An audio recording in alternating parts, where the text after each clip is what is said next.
여러분 반갑습니다. 드디어 5월 25일 화요일이 되었어요. 우리의 7번째 만남이자 청소년 분야별 발표의 시간입니다. 오늘 발표의 순서는 이 화면과 같은데요. 먼저 개회 시간을 가질 거예요. 2021년 1학기에 비전 활동을 소개하고 청소년 분야별 탐구 활동을 어떻게 해왔는지 이야기 나누려고 합니다. 더불어서 발표의 이벤트가 준비되어 있으니 소개해 드리겠습니다. 총 분야별 발표 5분야로 하고 저희는 1부와 2부로 나누어서 진행됩니다. 그 다음 마무리 인사를 하고 발표회를 마치고자 합니다. 2021년 1학기 비전 활동을 소개하겠는데요. 저희는 총 7번의 만남을 가졌습니다. 오늘을 포함해서요. 첫 번째 만남에는 개강총회를 가졌고요. 두 번째 만남에는 온라인 레크를 진행했습니다. 세 번째 만남은 마니또를 공개하고 청소년 탐구를 본격적으로 시작하였습니다. 네 번째, 다섯 번째, 여섯 번째 총 5월 3번의 만남을 통해서 발표의 준비를 본격적으로 하였는데요. 그렇게 오늘 저희가 열심히 준비한 내용을 바탕으로 분야별 발표회를 진행합니다. 청소년 분야별 탐구 활동을 소개할 건데요. 저희는 총 5가지의 청소년 분야, 5개의 팀, 5개의 주제로 진행됩니다. 청소년 분야를 활동, 복지, 상담, 문화, 보호로 나누어서 진행합니다. 그리고 지금 저희가 함께 모여 있는 것은 명지대학교 청소년 지도학과와 구림마포 청소년 문화의 집이 올해 초에 업무 협약을 맺었는데요. 그래서 그 업무 협약을 맺은 후에 첫 번째 활동이기도 합니다. 학회 내 사적 모임이 아닌 공식적으로 허가받은 활동임을 알려드립니다. 그리고 그래서 지금 학과 회장님도 함께 계십니다. 질의응답 및 후기 이벤트를 안내하고자 하는데요. 유튜브 라이브에서 비전의 활동을 이렇게 찾아와 주신 마음 정말 감사드립니다. 비전하기 좋은 화요일 오후를 함께 보낼 수 있어서 정말 감사드립니다. 이제 첫 번째 발표가 시작되는데요. 첫 번째 발표는 청소년 활동팀입니다. 활동팀은 학교 밖 청소년 진로 진입 장벽 문제에 대해서 함께 탐구하였는데요. 이제 활동팀 올라가 볼까요?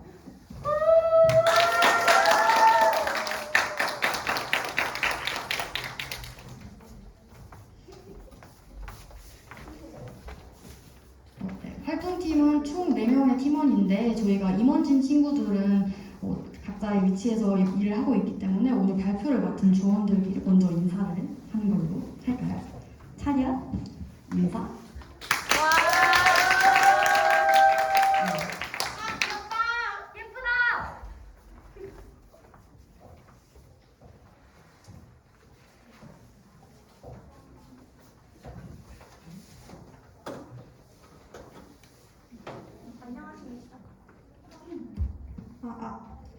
안녕하십니까. 명지대학교 청소년 지도학과 전공학회 비전 활동팀의 발표를 시작하겠습니다.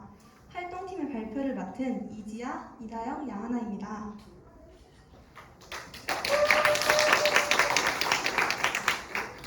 우리나라에서 대학은 진로 탐색, 직업 교육을 제공하며 새로운 배움을 위한 중요한 수단입니다.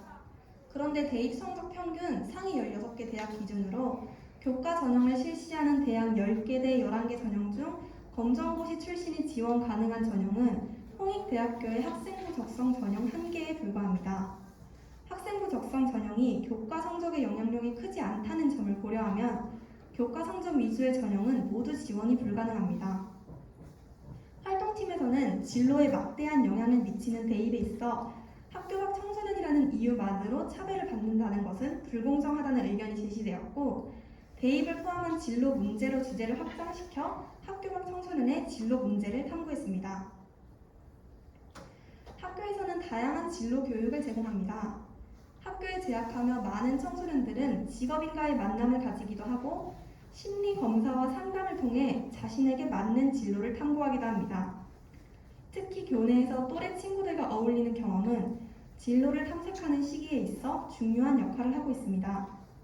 교육부에 따르면 진로 수업이나 체험, 심리 검사 등을 경험한 비율은 중학생의 경우 80에서 90%, 고등학생의 경우 70에서 80%에 달합니다. 그러나 학교 밖 청소년은 스스로 꿈돌이과 같이 학교 밖 청소년 지원센터에 가지 않는 한 열애 상태 상태에 놓여 있습니다. 학교 밖 청소년을 위한 진로 교육 예산도 학교 내 청소년의 5% 수준입니다.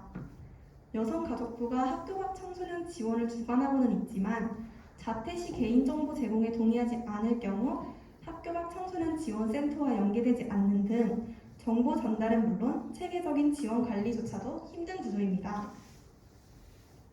이러한 이유로 학교 밖 청소년은 다양한 진로 문제를 겪고 있습니다. 서울시 학교 밖 청소년 실태조사에 의하면 학업 중단 이후 어려움을 겪고 있는 청소년은 79.7%로 그중 47%가 선입견, 편견 무시를 가장 큰 어려움으로 꼽았고 37%가 의욕 없음을, 36.3%가 진로 찾기 어려움을 가장 큰 어려움으로 꼽았습니다. 이는 학교 밖 청소년의 진로 진입 장벽을 허물고 적절한 프로그램을 제공해줄 필요가 있다고 여겨지는 대목입니다. 같은 조사에서 학교 밖 청소년들의 직업훈련 시설 혹은 프로그램 이용률은 전부 5% 미만으로 나타났습니다. 그러나 직업훈련 참여에 관해 물었을 때 참여 의사가 있다라고 답한 청소년은 40%를 차지했습니다. 이 또한 학교 밖 청소년들의 직업훈련 참여에 진입장벽이 있음을 의미합니다. 진로 직업형 청소년이 직업훈련에 참여하지 않는 이유는 가정 경제 수준이 더 낮고 부모의 경제적, 정서적 지원이 취약하여 스스로 생계를 책임져야 하는 경향이 높기 때문으로 나타났습니다. 학교 밖 청소년의 생애 경로, 진로 관련 경로 등은 복잡한 양상으로 나타납니다. 학교 밖 청소년들은 각 개인이 처한 상황이 다양하기에 정규 학업 과정으로 복귀할 수도 장래 희망을 탐색하고 결정하여 이에 맞추어 진로를 준비하는 방법이 존재할 수도 있습니다. 그러나 학교 밖 청소년들이 정규 학업 과정으로 복귀하지 않더라도 동등한 지원을 받을 수 있어야만 합니다. 학교 밖 청소년들이 학업을 계속 이어나가기로 선택했다면 정규 교육 과정을 이수하는 청소년과 재학 여부로 학습 지원의 차별을 받아서는 안 되며 진로 직업을 탐구하기로 선택했다면 충분히 정부와 교육을 제공받을 수 있어야 합니다. 청소년기는 진로를 찾아나가는 데에 있어 많은 도움을 필요로 하는 시기이니만큼 학교 밖 청소년을 위한 진로 지원에 개선이 절실히 필요합니다. 이어서 다영 학우님이 발표해 주시겠습니다.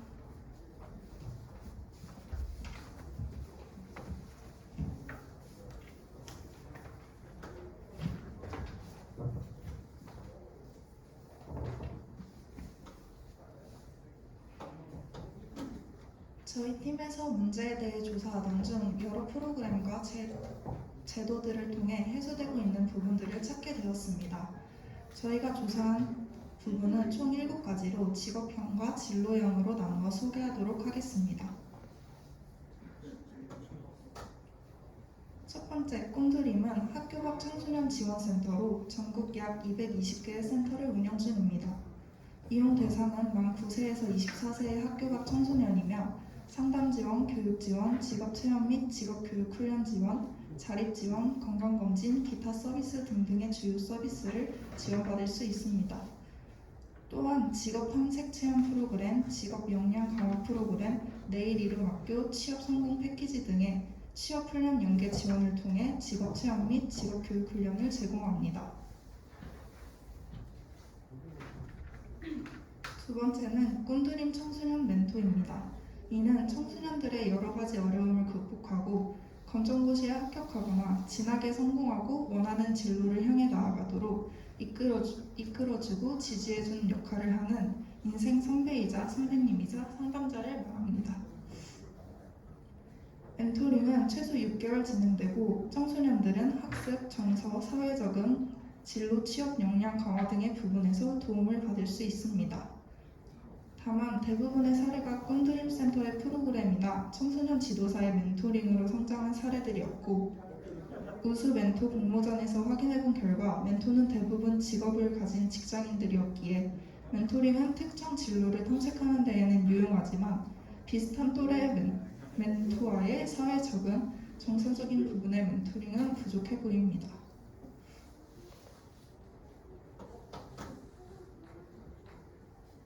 청소년이 학교 밖에서도 열악한 근로 환경에 내몰리는 것이 아닌 학업을 지속적으로 이어가고 학력 인정을 위한 학교 밖의 학습 경험을 할 수 있도록 교육적 지원을 하는 프로그램입니다. 이를 통해 학교 안과 밖 모든 학생이 다양한 학습 과정을 경험할 수 있습니다. 2019년에 시범 프로그램으로 시작했으며 학교 밖 청소년 중 200명을 선정해 매월 20만원씩 연간 240만원을 지원했습니다. 한계점으로는 2018년 기준 5년 연평균 학업 중단 학생 수는 5만 1,400여 명으로 학업 중단 학생 수에 비해 매우 적은 인원이 지원을 받을 수 있고 교육비, 식비 등을 모든 것으로 지원금으로 해결하기에는 부족해 보입니다.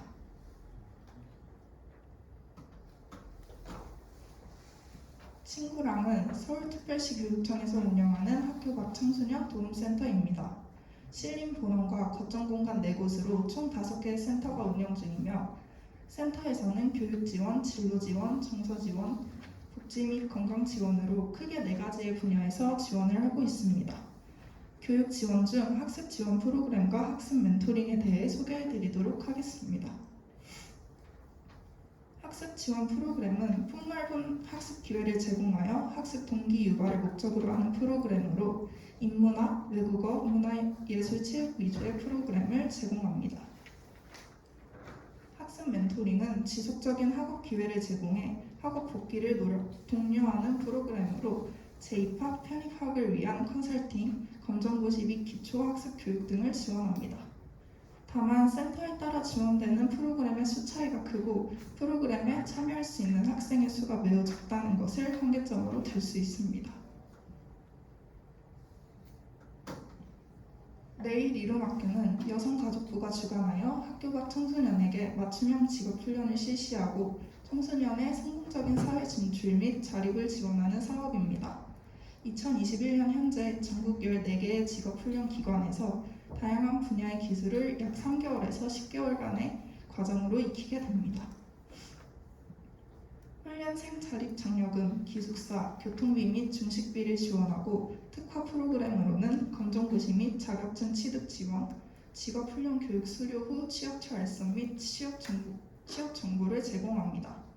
한계점으로는 각 지역별로 운영되고 있는 직업의 종류는 다양하지 않고 그마저도 15명에서 20명 정도의 청소년만이 참여할 수 있기에 참여 인원이 적다는 문제점이 있습니다. 이어서 하나 학우님이 발표해 주시겠습니다.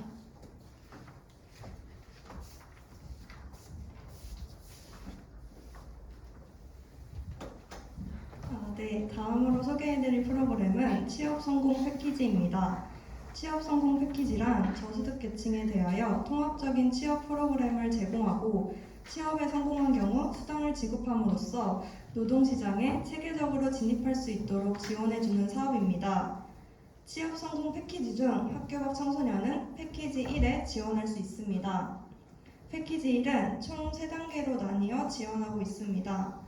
먼저 1단계에서는 진단 후 의욕 증진과 경로 설정을 수립하면 15만원에서 25만원을 지원받을 수 있습니다. 2단계에서는 직업훈련에 참여하고 출석률이 80% 이상이면 1개월 기준 훈련 일수 1일당 8,000원을 지원받을 수 있습니다. 마지막 3단계에서는 알선 서비스를 제공하며 중위소득 60% 이하 참여자에게는 구직활동 촉진 시 최대 150만원, 구직 성공 후 12개월 근속 시 최대 150만원을 지급합니다.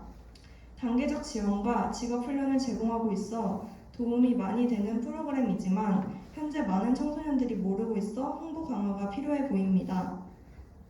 또한 현재 온라인 신청이 중단된 상황이라 고용센터를 직접 방문해 신청해야 한다는 어려움도 있습니다.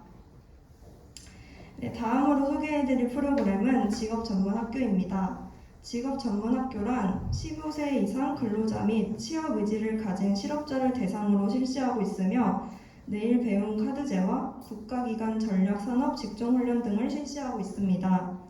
내일 배움 카드제는 급격한 기술 발전에 적응하고 노동시장 변화에 대응하기 위해 국민 스스로 직업 능력 개발 훈련을 실시할 수 있도록 훈련비를 지원하고 있습니다. 국민 누구나 일자리에 도움이 되는 훈련을 받을 수 있도록 5년간 총 300에서 500만 원의 교육 비용을 지원해주는 카드이며 본인이 필요한 시기에 활용이 가능하다는 큰 장점이 있습니다. 국가기관 전략 산업 직전훈련은 고용센터의 상담을 거쳐 훈련이 필요한 구직자와 자영업자 등에게 내일 배움 카드를 발급하여 1인당 최대 200만 원, 취업 성공 패키지 취약 계층의 참여자의 경우 최대 300만 원까지 훈련비를 지원합니다. 다만 직업 전문학교의 한계점은 학교 밖 청소년만을 위한 정책이 아니라는 점입니다. 그래서 청소년들에게 필요한 맞춤형 교육과정이 없어 청소년들이 참여하기에는 다소 버겁게 느껴질 수 있습니다. 따라서 학교 밖 청소년만을 위한 별도의 직업훈련이 필요해 보입니다. 네, 지금까지 현재 시행되고 있는 학교 밖 청소년 지원 프로그램들을 알아보았습니다. 여러분들 모두 잘 들으셨죠? 네, 그럼 지금부터 저희 활동팀이 생각한 한계점을 보완할 해결 방안을 말씀드리겠습니다. 크게 세 가지가 있습니다. 첫 번째는 홍보 강화, 두 번째는 맞춤형 지원, 세 번째는 실무기관 설치입니다. 네, 첫 번째 홍보 강화부터 말씀드리겠습니다. 현재 운영되고 있는 지원 사업은 많지만 각자 다른 사이트에서 홍보, 신청이 진행되기에 이를 일일이 다 찾아보고 신청하기에는 어려움이 있습니다. 그래서 프로그램을 한 곳에 모아놓은 통합 사이트와 팜플렛 제작이 필요하다고 생각합니다. 통합 사이트를 통해 자신에게 필요한 프로그램을 쉽게 찾을 수 있고 링크를 통해 각각의 기관 사이트로 들어가 신청할 수 있도록 하면 홍보 강화와 참여율 증진이 될 것이라고 생각됩니다. 또한 팜플렛을 학교와 관련 기관에 배치해 학교 밖 청소년들에게 배포하면 학교 밖 청소년들의 센터 방문율 증진에도 도움이 될 것이라고 생각됩니다. 두 번째는 맞춤형 지원입니다. 현재 센터 내 학교 밖 청소년 담당자는 평균 3-4명 정도로 부족한 상황입니다. 학교 밖 청소년들은 집중적인 관리와 지원이 필요하기에 소수의 인원으로 진행하기에는 버겁게 느껴집니다. 따라서 센터 내 담당자를 지원할 필요가 있다고 생각됩니다. 다음으로는 단계적 프로그램 개설입니다. 학교 밖 청소년들이 꿈드림 센터에서 어떤 프로그램을 신청할지 결정하기 어려운 경우를 대비해 비교적 부담이 적고 가벼운 사업으로 시작해서 점차 심층적인 활동으로 이어갈 수 있도록 일종의 단계를 개설해 주는 것입니다. 다만 프로그램의 유동성과 선택적 참여를 보장해 주어 학교와 같은 집단 체계에서 느낀 부담감을 덜어주는 것이 중요합니다. 마지막으로 세 번째 실무기관 설치입니다. 현재 많은 청소년 기관이 있음에도 별도의 실무기관이 필요하다고 생각한 이유는 지역 격차 완화와 부처 간 협력 강화 때문입니다. 실무기관을 통해 각 지역 청소년 기관의 프로그램 성과나 결과를 엄격하게 평가하면 청소년 기관의 상향 평준화가 이루어지게 되어 지역 격차가 완화될 수 있습니다. 또한 실무기관이 각각의 청소년 프로그램의 효율성과 협력을 증진시킬 수 있는 주요 정부 부처 및 민간기관에 대해 파악할 수 있기에 부처 간 협력 강화에도 도움을 줄 수 있습니다. 네, 이처럼 저희가 생각한 해결 방안들을 말씀드렸습니다. 이번 발표회를 준비하면서 현재 학교 밖 청소년들을 위한 지원 프로그램이 굉장히 잘 마련되어 있다는 생각이 들었습니다. 제시한 해결 방안들을 통해 현재 운영되고 있는 사업들이 활성화된다면 학교 밖 청소년들에게 더 효율적이고 효과적인 프로그램이 될 수 있을 것이라고 생각합니다. 저희의 작은 노력과 관심이 학교 밖 청소년들에게 도움이 됐길 바라면서 이상 활동팀의 발표를 마치겠습니다. 고맙습니다. 감사합니다.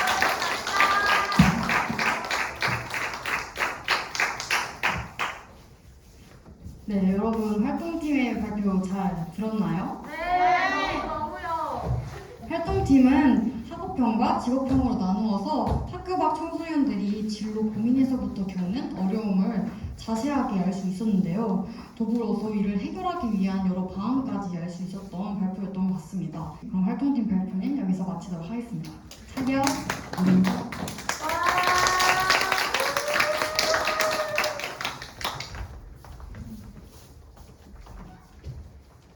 다음 두 번째 발표는 청소년 복지팀인데요. 복지팀은 청소년 교육 지원 복지 및 격차에 대해서 함께 탐구하였습니다. 우리 복지팀 불러볼까요?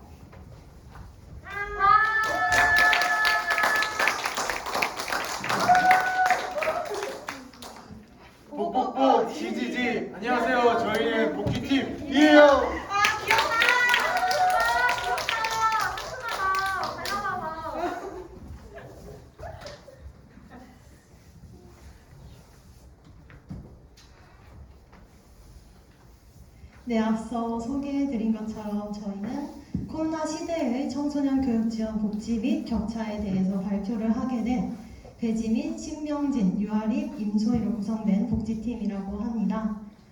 먼저 목차부터 살펴보시면요. 우선은 코로나 이전의 교육 복지 및 특징에 대해서 알아보고 코로나 이전과 이후에는 어떠한 교육 문제가 발생하였는지 알아보도록 하겠습니다. 그 다음에는 이러한 교육 문제를 해결하기 위해 코로나 이후에는 어떠한 교육 복지가 시행되었는지 그리고 그 의의와 한계점이 무엇인지 알아보도록 하고 마지막으로 저희 복지팀이 생각한 언택트 시대의 교육 복지의 방향성에 대해 말씀드리며 발표를 마무리하도록 하겠습니다. 우선 코로나 이전의 교육 복지 및 특징입니다. 저희는 사례를 통해서 교육 복지에 대해 알아보면서 무상교육, 특수교육, 유아교육, 초중고 교육, 학교 급식 이렇게 5가지로 분류를 할 수 있었는데요. 함께 사례를 통해서 살펴보도록 하겠습니다. 우선 무상교육에 해당되는 교육복지의 사례로는 세종시에서 초중고 학생들을 대상으로 무상급식과 교복을 지원하는 등 무상교육을 지원한 사례를 들 수 있고요. 또한 특수교육에 해당되는 사례로는 공립특수학교 및 부설학교 특수학급을 지원하면서 장애 학생들에게 학습권을 보장하는 복지를 들 수 있습니다. 또한 유아종합지원센터를 지원하면서 서비스를 제공하거나 초중고 학생들 중 저소득층 다문화 가정 학생들에게 장학금을 지원하는 것 그리고 저소득층 수급 자격자 학생에게 급식비를 지원하는 것은 각각 유아교육, 초중고교육, 학교급식 3가지에 해당되는 교육복지라고 볼 수 있습니다. 저희는 대한민국 대표 복지 포털 복지로의 자료를 통해서 더욱 살펴보도록 할 텐데요. 우선은 보호자가 구제하거나 또는 보호를 실질적으로 받지 못하는 청소년들을 위해서 다방면으로 청소년들을 지원하는 청소년 특별 지원을 들 수 있고요. 또한 나중에 문화팀에서 설명을 해주는 것으로 알고 있는데 잘 알고 있는 청소년증 발급이나 여성 청소년들의 생리대 구매를 도와주기 위해서 생리대 바우처 지원을 해주는 것을 들 수 있습니다. 또한 교육 지원 서비스를 제공하거나 교육비를 지원해주는 것 그리고 저소득층 청소년들이 사회에 나오게 됐을 때 금전적으로 지원을 해주게끔 도와주는 아동 발달 지원, 계좌 지원을 들 수 있습니다. 이렇게 사례를 통해서 저희는 4가지 특징을 살펴볼 수 있는데요. 우선 학교 중심의 교육복지가 이루어진다는 점입니다. 교과서, 교복 지원 사업, 무상교육, 그리고 학교에 적응하지 못하는 학생들을 위해서 대안교육을 지원하는 등 교육복지가 학교 위주로 이루어지고 있음을 확인할 수 있습니다. 또한 공교육의 역할이 강조되었다는 점인데요. 출발선상에서 균등한 기회를 보장하고 각자의 능력을 발굴하여 극대화하고자 하는 공교육의 역할 달성을 위해 교육복지가 시행되고 있음을 볼 수 있습니다. 세 번째로는 사회적 약자를 대상으로 교육복지가 시행되고 있다는 점입니다. 앞서서 사례를 통해 볼 수 있었지만 다문화 가정, 장애인, 저소득층 가정 등 도움이 필요한 청소년들을 위해서 교육복지가 시행되고 있음을 볼 수 있습니다. 마지막으로는 돌봄시설로서 학교의 역할이 부과되었다는 점인데요. 시간 때문에 다 살펴보지는 못했지만 초등 돌봄시설을 지원하거나 농산어촌 돌봄학교를 운영하면서 학교를 교육시설의 역할 다하게끔 보는 것이 아닌 돌봄의 역할까지 부가적으로 지원했음을 알 수 있습니다. 네, 이어서 발표하도록 하겠습니다. 네, 잠시만요. 네, 마이크 받았습니다. 저는 코로나19로 인해 가시화된 교육 문제에 대해 말씀드리고자 합니다. 먼저 교육 격차에 대해서 가정소득과 디지털 활용 격차로 분류해보았습니다. 네, 먼저 가정소득을 살펴보시겠습니다. 가정 형편과 학업 성적의 상관성에 대해 인식을 조사한 결과 무려 응답자의 75.2%가 가정 형편과 학업 성취도가 비례하다고 느끼고 있습니다. 또 이러한 교육 양극화가 가장 심해지는 시기가 언제냐? 라고 조사를 해봤을 때 고등학교 시기라고 많은 이들이 응답해왔습니다. 그 다음은 가정소득에 따라 실제 수학 학업 성취도를 나타낸 그래프입니다. 400만 원 미만 가정의 수학 성취도가 현저히 떨어지는 것을 볼 수 있습니다.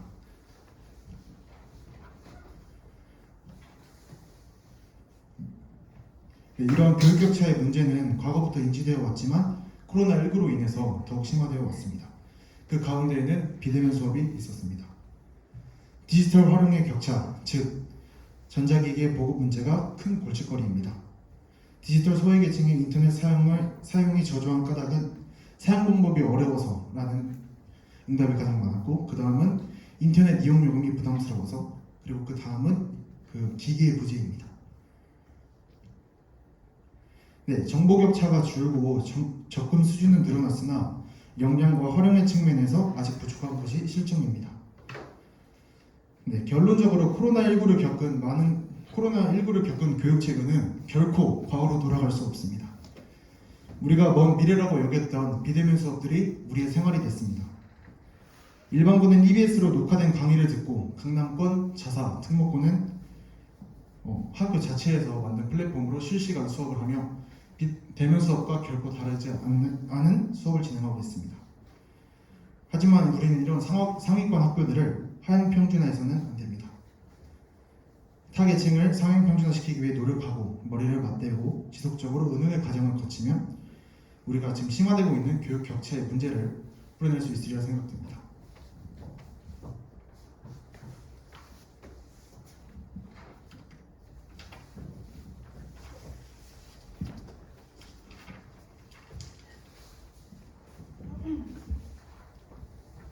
지금부터 코로나 이후의 교육복지에 대해 발표하도록 하겠습니다.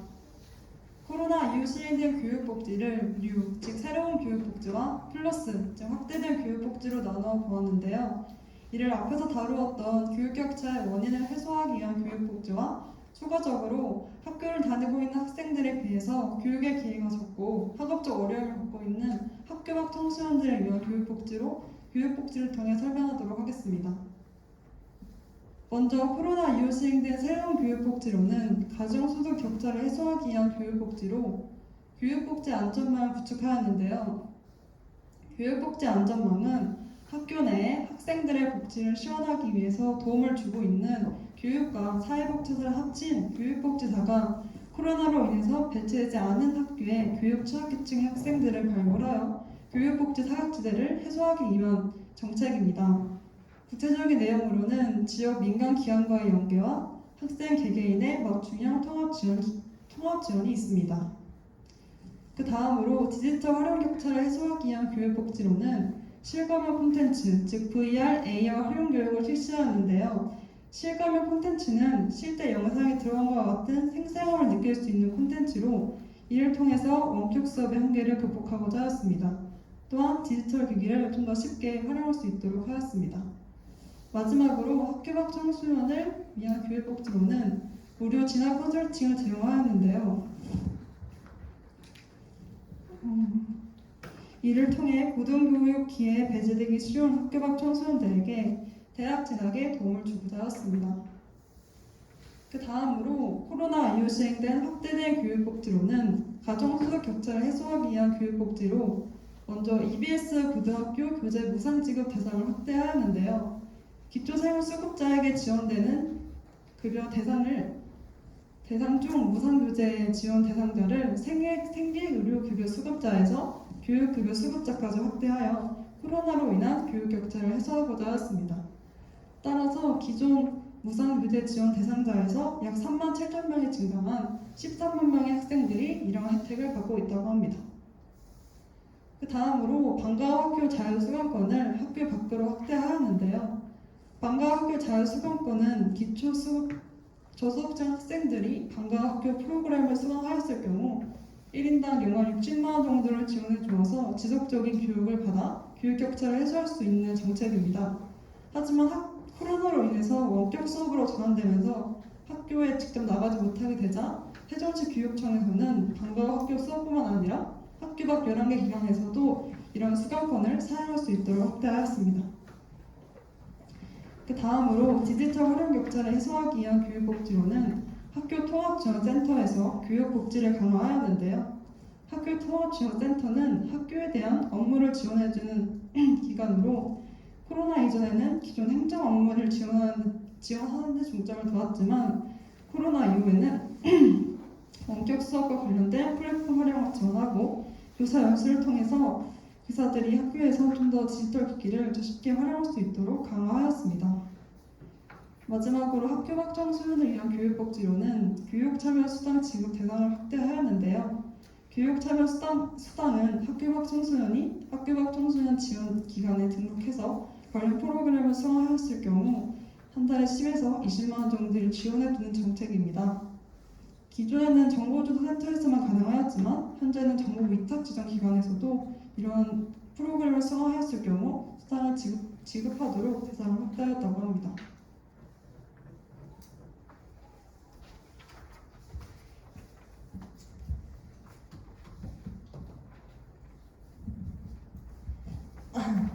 네, 그럼 이어서 코로나 이후의 교육복지의 의의와 한계점에 대해서 말씀드리도록 하겠습니다. 우선 의의에 대해서 살펴볼 건데요. 첫 번째로는 공교육의 연결점을 더 확대하였다는 점입니다. 기존에 학교나 기관에 한정되어 있던 것을 기업, 지역사회, 전문가 등 더 다양한 영역으로 확장시켜서 유동적인 교육으로 만들었는데요. 이는 교육시장의 발전 및 앞으로 또 다른 팬데믹 시대에 대처 가능하다는 점에서 큰 의의를 가지고 있으며 또한 교육을 사회 전반의 가치이자 사업으로서 확장시켰다는 점에서도 큰 의미를 가지고 있습니다. 특히 네 번째 사례를 살펴보시면요. 지금 글자가 잘렸는데 학생 정신건강 교육센터 연계에 대한 사례인데요. 이는 교양 프로그램인 세상을 바꾸는 시간 15분에서 청소년 센터 전문가가 출연하여 청소년 상담과 교육에 대해서 영상을 제작하고 이를 학교에서 직접 수업이나 상담에 이용할 수 있게끔 만들어 학교 밖에 있는 센터와 학교가 연결되어 있다는 점을 드러낸 사례라고 볼 수 있습니다. 또한 언제 어디서든 교육 환경이 조성되었다는 점인데요. 교육부에서 제공한 교육 분야 코로나19 대응 자료를 살펴보시면은 현재 코로나 시대의 비대면 수업에 대해서 학부모와 교사 모두가 시간과 장소에 관계없이 학습이 가능하다는 점을 장점으로 꼽았습니다. 특히 그래프에서 노란색으로 표시된 부분을 보시면 중학교와 고등학교 교사 60% 이상이 이에 동의한 것을 확인할 수 있는데요. 이즉 다양한 시간과 장소에서 학습권이 보장된 사회로 발전하였음을 확인할 수 있는 자료입니다. 마지막으로 교육복지 대상이 더욱 대중화되었다는 것을 확인할 수 있습니다. 학교와 청소년들뿐만이 아닌 청소년의 가정이나 학교가 학생들을 지원하면서 교육복지의 학교 안과 밖의 경계를 무너뜨렸다는 점에서 코로나 이후의 교육복지의 의의를 확인할 수 있습니다.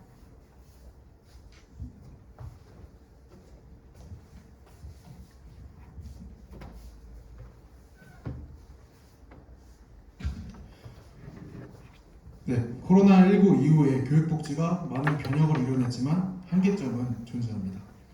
기존 정규 수업은 교사와 학생 간의 쌍방향 소통이었다면 비대면 수업이 진행됨에 따라서 교사의 일방향 소통에 문제가 발생하고 있습니다. 우리가 과거부터 한국 교육의 문제를 우리가 이제 주입식 교육이라고 하지 않았습니까? 하지만 우리가 이제 다시 이 비대면 수업 진행됨에 따라 그런 주입식 교육의 문제가 다시 나타나고 있습니다. 네, 전국 초중고 교사를 대상으로 학력 격차 실태 조사를 했습니다. 네, 무려 60.4%에 달하는 교사들이 심각한 편이라고 인지하고 있습니다. 피교육자인 학생들뿐만 아니라 교육자도 이렇게 느끼고 있습니다. 네, 그리고 이제 그 다음에 중위권 학생의 비율이 점점 줄어든다는 건데요. 우리가 이제 중위권이라고 할 수 있는 영어 2등급부터 4등급의 학생들은 2020년 수능의 56.6%였다면 그 다음 6월 모의고사에서는 44.8%였습니다. 그리고 우리가 이제 하위권이라고 보는 5등급 이하의 영어 학생들은 36%였으나 46.5%로 증가했습니다. 이 말은 즉슨 중위권의 학생은 줄고 하위권의 학생은 늘어났다는 것입니다. 그래서 이걸 꼭 좀 정리를 해보면 원격 수업의 장기화는 저소득층 학생이 기나긴 방황을 보내는 것과 같이 학력 저하를 초래한다는 것입니다. 네, 그래서 저희가 좀 정리를 해봤는데 첫 번째로 학생, 교사 간의 커뮤니케이션의 저하 문제입니다. 그러니까 대면이 되면 바로바로 질문을 할 수 있지만 비대면 특성상 그게 어렵습니다. 그리고 교사 교원의 미디어 교육 역량 부족입니다. 갑자기 비대면으로 전환했기 때문에 교사들이 코로나19에 대해 그런 대처할 준비를 하지 못했습니다. 그리고 세 번째로 온오프라인 주기의 지속적 변화로 인한 교육 개발 및 발전의 한계입니다. 이 말은 곧 이제 교사들이 아직 준비가 안 됐다는 거죠. 그리고 마지막으로 아까도 말씀드렸지만 일방향 주입식 교육의 원점화. 우리가 그렇게 그 주입식 교육에서 벗어나려고 발버둥을 쳤지만 결국엔 다시 돌아오는 그런 문제를 초래했습니다. 그래서 결국 학생 참여형 교육, 즉 공교육의 질적 개선이 필요합니다. 그래서 저희 복지팀이 생각한 이런 한계점을 어떻게 극복할 거냐, 그리고 또 우리의 지향점은 무엇이냐에 대해서 말씀드리자면, 현 교육복지는 모든 학생들을 대상으로 시행되며 기존의 교육 문제를 해결함과 동시에 언택트 시대 교육의 새로운 방향성을 제시하여 학생들이 학교 밖에서도 직접 정보를 활용하는 학생 참여형 교육이라는 지향점을 향해야 합니다. 이상으로 저희 복지팀의 발표를 마치겠습니다. 감사합니다.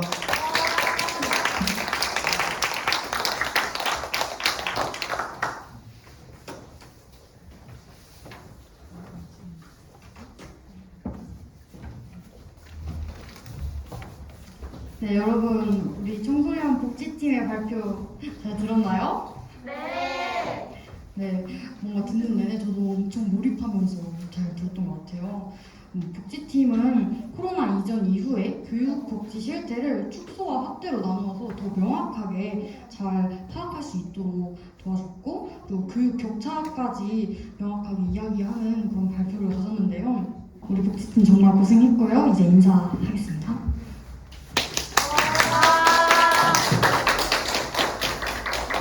잘했다.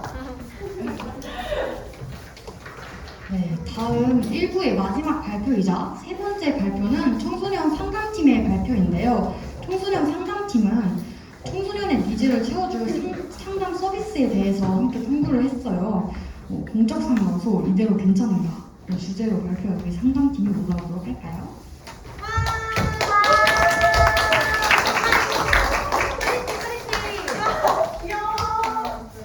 안녕하세요. 상담팀의 이은, 다린이, 배규입니다.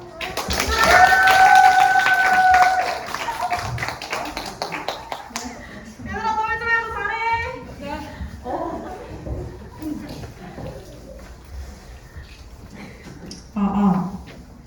네, 여러분 네. 상담 받아보신 적 있으신가요? 네.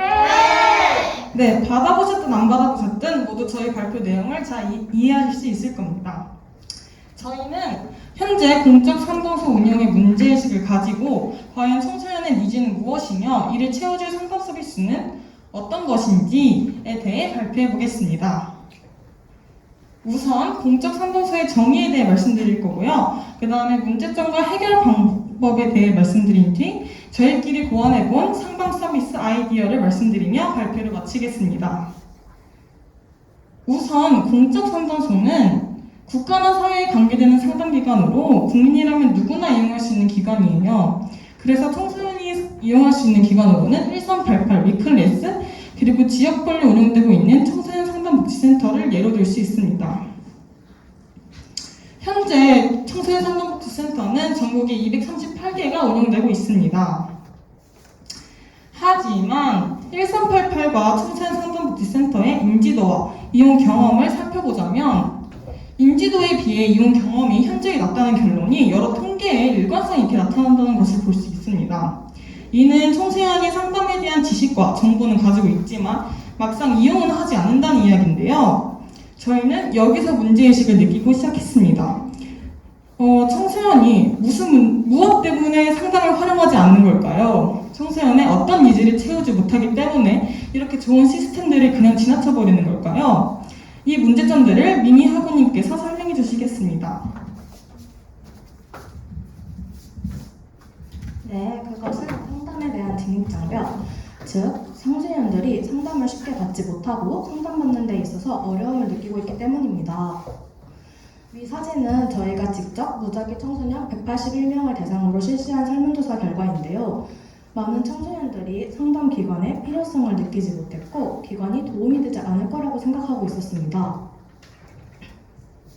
청소년 상담에 대한 인식 및 태도에 대한 연구 자료를 보면 청소년들이 상담에 대해 가진 정서는 부정적 반응이 62.6%, 상담 시 이용자에 대한 반응은 부정적 반응이 94%로 많은 청소년들이 상담에 대해 매우 부정적인 태도를 취하고 있음을 알 수 있었습니다. 위 사진은 광명시에서 청소년을 대상으로 한 상담에 대한 욕구, 인식 및 기대감에 대한 연구 자료인데요. 많은 청소년들이 상담을 받는 것을 망설이는 이유로 시간이 없어서, 혼자 해결하기 때문에 필요 없음, 해결되지 않을 것 같아서, 막상 가기 어려워서 등의 이유를 뽑았다고 합니다. 이러한 자료를 보았을 때 고민이 있을 때 언제든 연락하라는 1388의 홍보 문구와는 다르게 많은 청소년들이 상담에 대해 매우 어렵게 느끼고 있음을 알 수 있었습니다. 다음은 상담자 태도의 일관성 문제입니다. 최근 청소년 상담에서 상담자의 불성실하고 무성의한 태도가 문제가 되고 있습니다. 1388 청소년 상담의 경우 네이버 지식인 등의 경험담의 형태로 상담자에 대한 불만이 자주 게시되는데요. 이 글에 따르면 상담자가 쏘아붙이듯이 말하고 마음대로 상담은 여기까지라며 말을 끊었다고 합니다. 이러한 문제들이 상담자 개인만의 문제는 아닙니다. 청소년 상담복지센터에선 상담을 받으려면 한 달을 대기해야 하고 이마저도 단위를밖에 상담을 받지 못하는 등의 문제가 있고요. 1388의 경우에는 청소년이 상담을 받을 시간이 촉박하여 중간에 상담을 끊어야 하는 경우도 생긴다고 합니다. 이러한 문제들 모두 청소년 상담사 인력 부족 문제로 인한 것이지만 청소년들은 그냥 무성의하고 불성실하다고 느끼게 됩니다. 결과적으로 청소년 상담사의 인력 채용 증가가 필요하다는 것을 알 수 있습니다. 왼쪽의 원 그래프는 저희가 직접 실시한 설문조사 결과인데요. 많은 청소년들이 상담 후에 개인정보나 비밀이 새어나갈 것을 걱정한다고 합니다. 다른 설문조사에서도 다른 사람에게 상담 내용이 알려질 것을 걱정한 청소년이 17.2%에 달했다고 합니다. 비밀보장의 원칙에 따라 내담자의 상담 내용이나 개인정보가 비밀로 보장돼야 하는 것은 당연한 것입니다. 그런데 왜 많은 청소년들이 자신의 상담 내용이 알려질 것을 걱정하고 있을까요? 우선 1388 사이트에 가서 상담을 받으려면 먼저 회원가입을 진행해야 합니다. 이 회원가입을 진행하기 위해서는 당연히 개인정보를 입력해야 하고요. 1388 전화를 통해 상담을 받을 때에도 간단한 개인정보를 물어본다고 합니다. 그럼에도 불구하고 1388 사이트 어디에도 상담의 내용이 비밀로 보장된다는 것이 적혀있지 않습니다. 저희 설문조사에 따르면 위클래스의 경우엔 조금 더 심각한 것으로 나타났는데요. 위클래스는 학교 내에 위치한 상담교실입니다. 따라서 위클래스까지 가는 동안에 다른 사람을 마주칠 수도 있고 상담교실 자체가 다양한 학생들과 선생님들이 오가는 곳에 있기 때문에 이곳 자체가 염려된다는 학생들도 있었습니다. 심지어는 상담을 받은 후에 자신의 상담 내용을 다른 학생들이 알고 있었다는 의견도 보입니다. 다음 사진은 위클래스 온라인 상담에 가서 글쓰기를 누를 경우 제일 처음 공지해주는 사항입니다. 비밀 보장이 된다는 내용보다 비밀 보장이 되지 않는 경우에 초점을 맞춰서 안내하고 있습니다. 안 그래도 비밀 보장에 대해 걱정이 많고 염려가 많은 청소년들이 이걸 보면 더 걱정하지 않을까요? 공적 상담소는 홍보 방식에도 문제가 많았습니다. 관심이 저조한 홍보대사, 부족한 정보 제공, 그리고 상담의 인식 개선과는 거리가 먼 영상 홍보 등 크게 세 가지가 있었는데요. 먼저 홍보 영상을 보기 위해서는 한국청소년상담복지개발원 소개 메뉴에 들어가 직접 봐야 합니다. 상담 절차에 대한 내용도 전문 상담산업 소개 메뉴에 들어가야 볼 수 있습니다. 1388 사이트의 경우에도 상담에 관한 내용이 있지만 1388을 처음 접하는 청소년들에게 단편적인 정보만 제공해줄 뿐 유용한 제공 정보가 이루어지지 않고 있었습니다. 이 사진은 1388 유튜브 채널입니다. 2019년에 개설되었음에도 불구하고 구독자 수, 조회수, 영상 수 모두 현저히 적은 것을 볼 수 있습니다. 여성가족부 채널에도 1388에 대한 홍보 영상이 올라와 있지만 이 모두 1388에 대해 간단히 소개만 해줄 뿐 1388에 대해 이미 인식하고 있는 청소년들에게는 유용한 정보 제공이 이루어지지 않았습니다. 다음으로는 간판으로만 쓰이는 연예인 홍보대사입니다. 한국청소년상담복지개발원에서는 2013년도 김소연, 김지희 걸스데이부터 2017년도 몬스타엑스까지 다양한 홍보대사가 있었지만 모두 간판으로만 활용됐고 실질적인 홍보 효과를 가져오진 못했습니다. 이러한 자료들을 보았을 때 청소년들은 고민이 있을 때 상담소를 찾기보다는 친구, 가족, 지인들에게 털어놓고 혹은 혼자 해결해버리고 말았습니다. 전문가의 의견이 필요하다고 생각해도 상담소보다는 정신과 상담을 찾는 경향을 보였고요. 그렇다면 이러한 문제들을 해결하기 위해서는 어떻게 해야 될까요? 이것에 대해서는 태교학원님께서 이어서 설명해 주시겠습니다.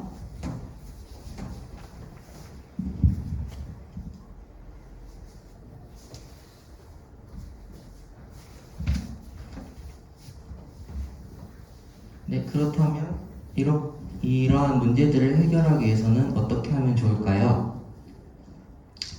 첫 번째로 1388 사이트에 불편한 점을 보완하여 사이트를 재디자인하는 방법입니다. 현재 1388 사이트 홈 화면인데요. 각 상담 서비스에 접근하기는 편해 보이지만 청소년들이 실질적으로 궁금해할 만한 상담 후기나 비밀 보장에 대한 내용은 그렇게 찾아보기 쉬워 보이지 않습니다. 그래서 저희가 임의로 1388 사이트의 홈 화면을 다시 재디자인해 보았는데요. Q&A와 상담 후기가 잘 보이도록 하여서 청소년들이 상담에 대한 정보를 쉽게 알아볼 수 있도록 하고, 그 다음에 들어가자마자 팝업 창으로 1388에서 이루어지는 모든 상담은 비밀이 보장된다는 내용을 실어서 청소년들이 안심하고 상담을 받을 수 있도록 유도할 수 있습니다. 그리고 저희가 추가로 생각해낸 방안은 찾아가는 위클래스입니다. 위클래스는 학교마다 설치되어 있는데요. 청소년들이 위클래스에서 상담을 받기 위해서는 직접 교실로 찾아가야 하는데 그 찾아가는 과정에서 다른 학생들과 마주치다 보니 자신이 상담을 받고 있다는 사실이 노출되고 또 언제 받았는지 그거 역시 노출될 가능성이 높아서 비밀 보장이 심하게 우려됩니다. 그래서 저희는 이러한 문제를 해결하기 위해 내담자가 학교 안 공간 어디라도 원하는 곳을 신청서에 적어서 상담을 신청하면 상담소가 직접 그곳을 찾아가 상담을 진행해주는 방식을 생각하였습니다. 네, 이거는 저희가 약식으로 만든 상담 신청서인데요. 상담을 원하는 시간대와 장소를 적어서 학교 곳곳에 설치된 수거함에 넣어두면 위클래스 상담 선생님, 즉 전문 상담 교사라고 하는데 이 선생님께서 그것을 보고 직접 상담을 진행하는 것입니다. 이 방법을 사용하면 내담자가 더 안정을 느끼고 상담을 받을 수 있고 동선에 의해 상담을 받고 있다는 사실이 공개될 가능성이 현저하게 적어질 수 있습니다. 그리고 이것은 홍보 방식의 개선 방향인데요. 저희는 홍보 방식의 개선 방향을 크게 세 가지로 잡아보았습니다. 먼저 청소년들의 흥미를 유발할 수 있어야 합니다. 그리고 상담실의 역할과 기능, 그리고 비밀 보장에 관한 내용 등 실질적인 정보를 제공할 수 있어야 합니다. 그리고 마지막으로 청소년의 상담에 대한 인식을 개선할 수 있어야 합니다.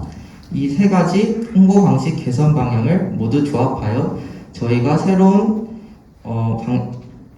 홍보 방식을 개발해 보았는데요. 바로 1388 유튜브 계정 활성화입니다. 네, 1388 유튜브 계정 활성화에 대해 말씀드리겠습니다. 첫 번째로 상담 관련 공식 기관과 대형 유튜버와 콜라보를 진행한다면 보다 좋은 홍보 방식이 될 수 있지 않을까 생각해 보았습니다. 공식 기관과 대형 유튜버와 콜라보를 진행한 사례들을 알아봤는데 먼저 과대광고 제품을 리뷰하는 JJ 대형 유튜버와 공정거래위원회가 콜라보한 사례가 있고 뷰티 유튜버 해사원 A와 한국 특허정이 콜라보를 진행한 사례가 있습니다. 네, 이 두 영상은 모두 조회수가 보다시피 15만 회가 넘어가고 좋아요 역시 4,000개가 돌파하여 충분한 홍보 효과를 보았다고 평가할 수 있습니다. 그리고 또한 청소년 관련 기관인 여성가족부나 1388과 대형 유튜브가 콜라보를 진행하여 영상을 제작한다면 대형 유튜버라는 신뢰성을 바탕으로 청소년뿐만 아니라 대중들까지 흥미를 끌 수 있고 실질적인 정보 효과를 기대할 수 있습니다. 그리고 두 번째로는 청소년 유튜버가 상담받는 과정을 직접 상담센터 브이로그 형식으로 제작하는 것입니다. 흔히 청소년이라 하면은 중고등학생을 떠올리기 쉬운데요.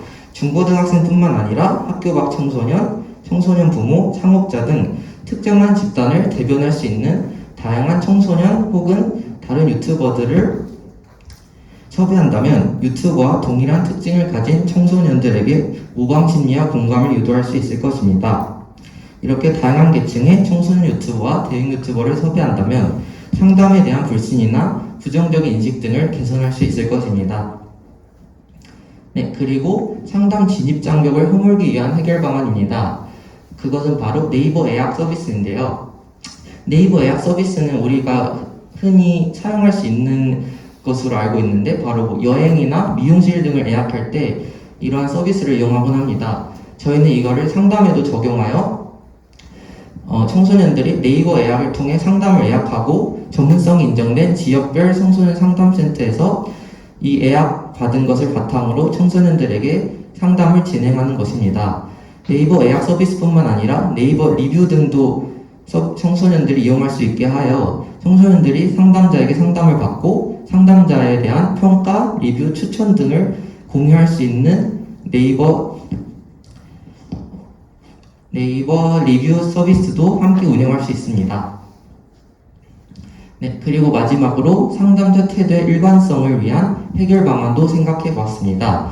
근본적으로는 상담사의 인력 채용을 증가하는 게 시급합니다. 상담사의 인력 채용을 증가하여 한 청소년이 한 상담사에게 받을 수 있는 충분한 상담 시간을 확보해야 합니다. 그렇기 위해서는 청소년 상담에 대한 중요성을 널리 알리고 지자체 예산 지원을 충분히 받는 것이 필요합니다.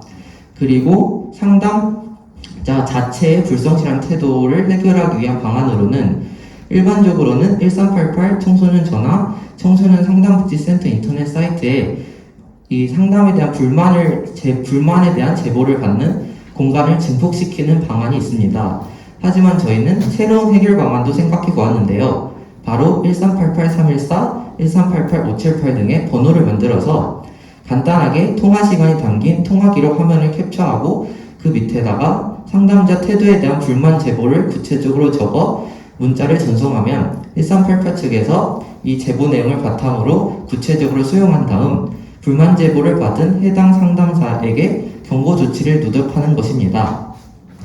이렇게 한다면 상담자의 불성실한 태도를 개선할 수 있지 않을까라고 생각하였습니다.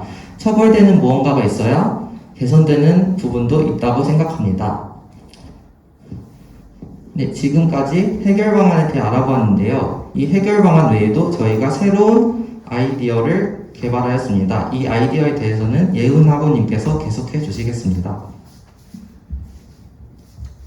네, 지금까지 문제점과 해결 방안까지 알아보았고요. 저희가 낸 결론을 토대로 청소년의 니즈를 충족시킬 수 있는 상담 서비스 아이디어를 한번 생각해 보았습니다.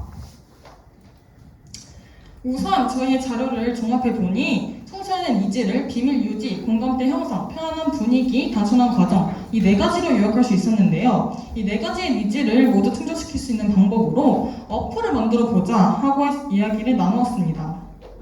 왜 어플이냐면 스마트폰 의존도가 높은 청소년에게 가장 접근성이 좋기 때문입니다.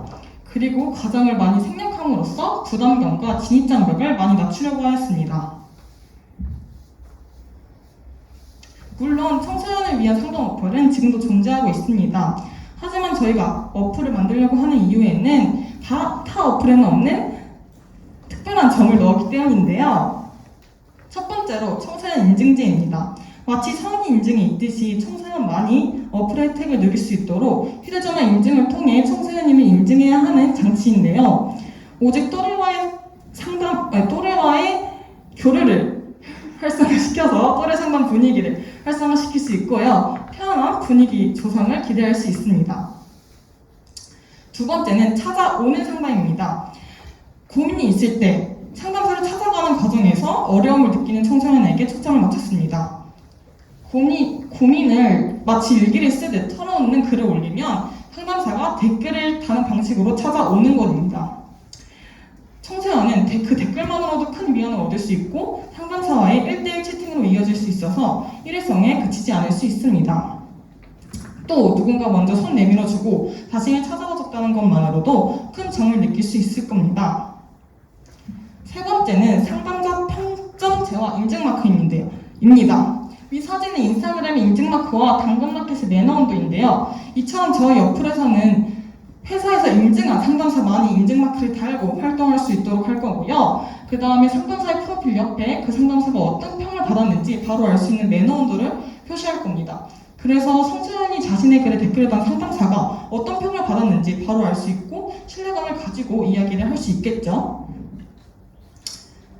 이거는 보시면 저희가 어플의 이미지를 예시로 한번 만들어 봤어요. 그래서 상담사의 인증마크와 매너운동 그리고 1대1 채팅 그리고 상담 후기 아이콘을 볼 수 있습니다. 청소년이 바로 깔고 싶어지도록 매우 신경 써서 만들어 봤는데요. 어떤가요? 한번 깔아보고 싶지 않으신가요? 네, 감사합니다. 저희는 청소년이 상담에 부담을 가지지 않고 고민을 인정하고 마음껏 털어놓을 수 있는 그래서 상담소가 매우 활성화되는 그날까지 열심히 공부하고 나아가겠습니다. 감사합니다.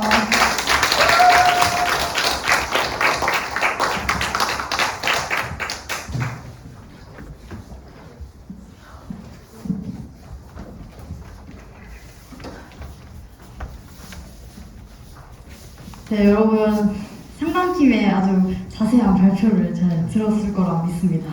네, 상담팀은 제목 그대로 청소년의 니즈가 미충족된 공적 상담에 대해서 함께 탐구하였는데요. 저는 발표를 들으면서 아무리 힘들어도 뭔가 상담을 받기 되게 두려워했던 저의 10대가 같이 떠올랐어요. 제가 겪었던 그런 두려움이 상담팀의 발표를 통해서 나만의 걱정이 아니었구나 하는 것도 알게 되었고요. 더불어서 이런 문제점들을 어떻게 변화해야 될지 명확하게 알 수 있었던 발표였습니다. 사이트를 재디자인하고 네이버 예약도 이야기하고 직접 만든 어플에 대한 아이디어까지 한 상담팀만의 되게 풍부한 해결 방안까지 잘 들어보았는데요. 이 발표를 통해서 궁금한 점이 있다면 질문해 주시면 좋겠습니다. 질문을 기다리는 시간을 가져볼게요. 네, 질문을 네네. 그 발표를 되게 잘 세세하게 해주셔가지고 근데 해결 방안에 대해서 말씀을 하실 때 발표자 분께서 직접 제시하신 그 1338, 5782나 1338, 314 등의 번호를 만들어서 통화 기록을 캡처해서 남기면 좋겠다라고 하셨는데 이 번호를 만들어야 되는 이유에 대해서 약간 이해를 하지 못해가지고 그거에 대해서 좀 더 자세하게 설명을 들었으면. 일단 질문이 잘 안 들릴 수 있을까 다시 한번 이야기하자면 직접 번호까지 만드셨는데 그 번호를 왜 직접 만들게 되는 건지 그 자세한 이야기가 궁금하다고 하셨어요. 답변을 하기 위해서 마이크를 넘겨드리도록 하겠습니다. 일단 우리가 1388이라는 번호가 있는데 1388, 578 뭐 이런 번호를 만든 거는 사실 아까 말씀드렸듯이 그 제보만 따로 받는 그런 뭐 사이트를 증폭시킨다 이런 말이 있었잖아요. 근데 그런 것처럼 그냥 그 제보만 받는 전용의 번호를 만들면 좀 더 편리하지 않을까라는 생각에 이러한 해결 방안을 제시한 것 같습니다. 네.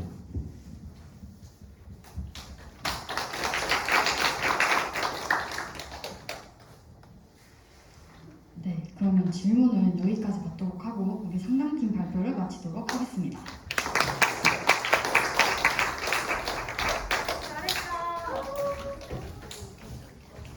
네, 이제 네 번째 발표는요, 우리 청소년 문화팀인데요.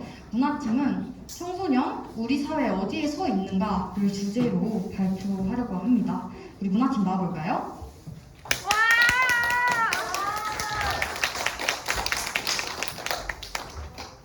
안쪽 들어가서 인사를 해보려고 해요. 차렷, 인사.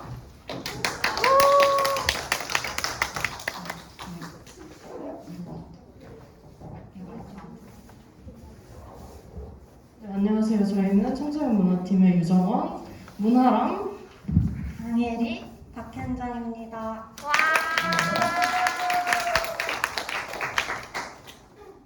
네, 안녕하세요 여러분. 저는 오늘 청소년증을 중심으로 청소년 우리 사회 어디에 서 있는가에 대해 발표하겠습니다.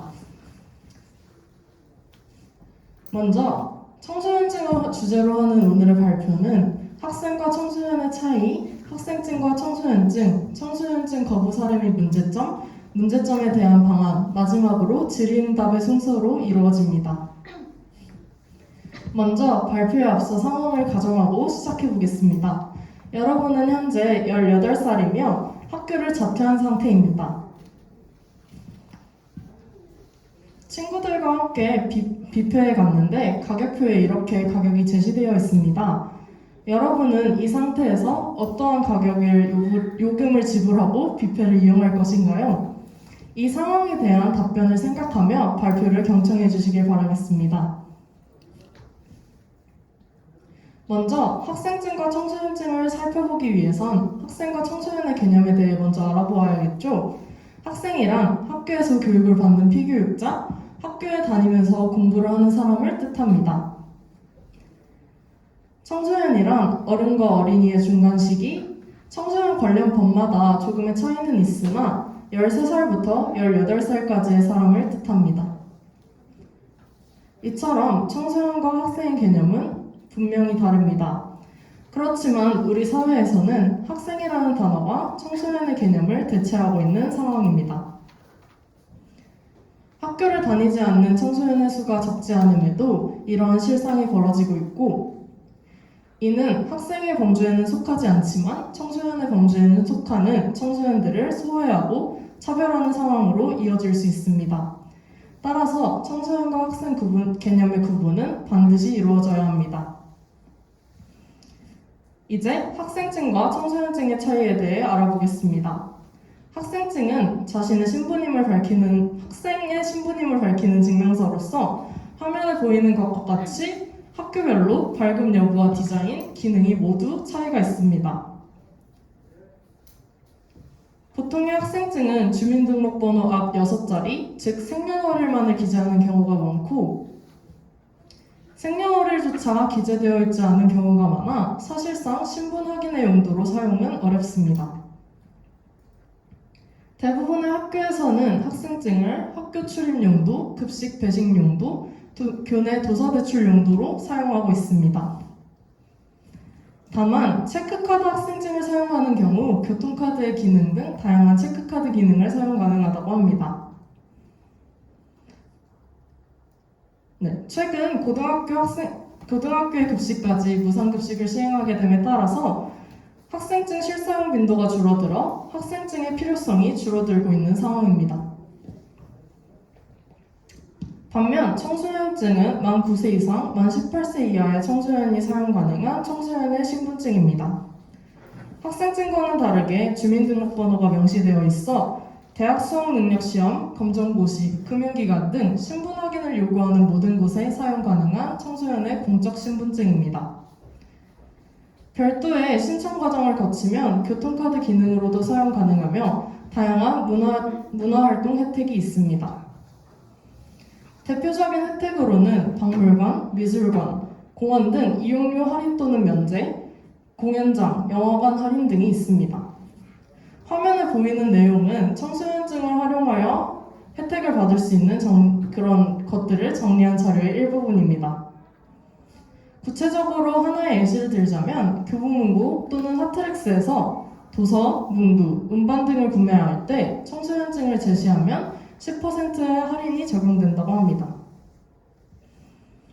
학생증과 청소년의 개념을 살펴보고 학생증과 청소년증의 차이를 살펴보니 좀 더 명확한 차이가 느껴지시나요? 여러분들은 이러한 청소년증의 존재를 알고 계셨습니까? 모르고 계셨던 분들도 알고 계시지만 실제로 발급받진 않으신 분들도 많을 것입니다. 이렇게 좋은 혜택을 가지고 있는 청소년의 공적신분증, 청소년증에는 어떠한 문제점이 있는지 이어서 살펴보겠습니다. 학생과 청소년 개념의 혼동으로 인해 청소년증이 거부당한 사례가 있습니다. 실제로 코로나19 사태 마스크 오브제 구매 안내서에 마스크 구매를 위한 신분 인증 수단으로 청소년증이 제외돼 문제가 제기되었습니다. 또 만 18세 투표권이 처음으로 적용되었던 2020년 4월 15일 제21대 국회의원 선거에서조차 선거관리위원회 투표소 신분증 안내자료에 청소년증은 제외되어 있었습니다. 이 두 사례 모두 청소년증을 신분증으로 인정하지 않고 학생증만을 인정하여 문제가 불거졌습니다. 국가 공적 신분증인 청소년증이 당연한 신분증으로 대접받지 못하고 청소년은 학생증이지 청소년증이라는 생각을 하지 못하게 하는 현실을 보여줍니다. 저희 청소년 문화팀에서 직접 진행한 설문조사 결과를 바탕으로 청소년증 인식에 대한 이야기를 이어서 해보겠습니다. 204명의 설문자 중 167명이 청소년증을 알고 있다고 답변하였지만 청소년증을 실제로 발급받은 응답자는 58명밖에 되지 않았습니다. 실제로 학교에 다니는 청소년들은 청소년증이 있어도 그만, 없어도 그만이라는 생각을 하고 있습니다. 스카이데일리 기사 중 일부를 보시면 청소년증이 학교를 다니지 않는 불량 청소년의 낙인을 우려한다는 점을 알 수 있습니다. 이렇다 보니 자연스럽게 청소년증은 학교를 다니지 않는 청소년들을 확인하고 구분하는 제도로 굳어졌습니다. 저희가 진행한 설문조사를 통해 파악한 청소년증 거부 사례를 살펴보면 은행과 공항, 할인 행사에서 청소년증이 신분 증명용으로 유효하게 작용하지 않은 것을 알 수 있었습니다. 이는 모두 청소년증을 제시했을 때 청소년증의 존재에 대해 알지 못하여 벌어진 사례입니다. 더 구체적으로는 공적 신분증인 청소년증을 신분 확인용으로 인정하지 않은 것입니다. 이를 통해 청소년증의 인지도 부족이라는 문제를 파악할 수 있었습니다. 네, 이렇게 청소년증은 대중에게 잘 알려지지 않은 상황입니다. 청소년을 알고 있어도 앞서 설명한 것처럼 낙인 효과로 부정적인 이미지로 자리 잡혀 있는 경우가 많습니다. 이어서 방혜리 화부님의 발표를 진행하겠습니다.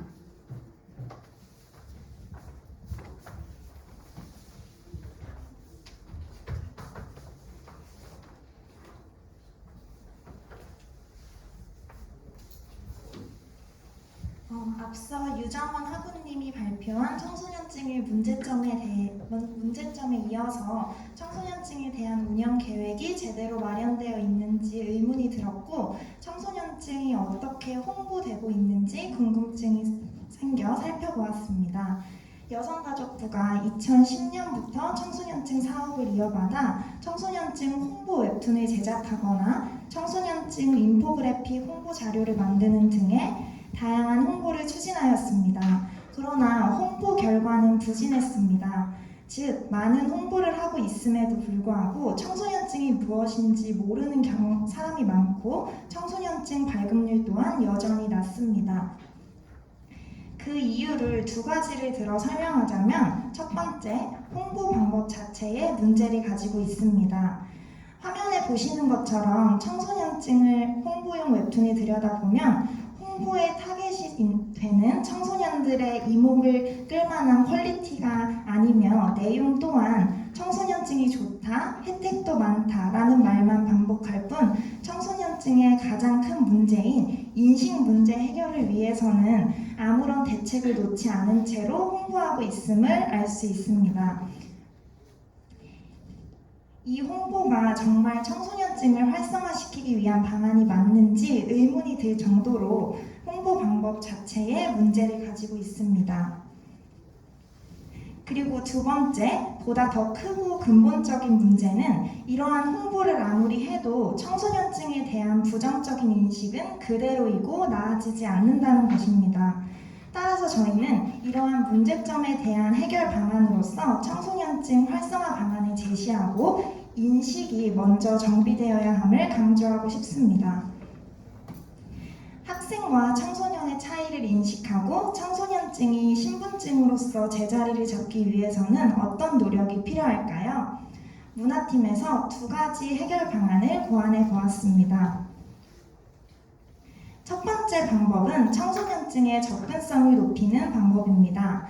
앞선 발표에서 청소년증 홍보 결과가 부진한 점을 비판했습니다.